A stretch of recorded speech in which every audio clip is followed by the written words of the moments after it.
sculptures, and decorative pieces. Now that you know the basics, let's look at some beginner-friendly projects. These small sculptures and decorative pieces are perfect for honing your skills. Start with a piece of soapstone and use your chisels to rough out the basic heart shape. Then, refine the edges and smooth the surface with files and sandpaper. This project helps you practice controlling your tools and working with curves. Choose a medium stone like limestone for this project. Sketch the outline of your animal onto the stone, then carefully chisel away the excess. Focus on capturing the basic shapes before adding details. A decorative tile is a great way to experiment with patterns and textures.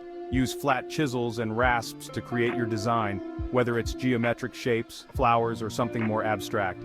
These projects are not only a great introduction to stone carving, but also make wonderful gifts or decorations for your home. Stone carving is a rewarding hobby that connects you with an ancient craft while allowing you to express your creativity. Whether you start with a simple heart or a detailed sculpture, the key is to enjoy the process and take pride in your work. If you enjoyed this video, please give it a thumbs up, subscribe to Hidden Hobbies Haven, and hit the bell icon for more creative hobby guides. Share your stone carving tips and projects in the comments below. Happy carving!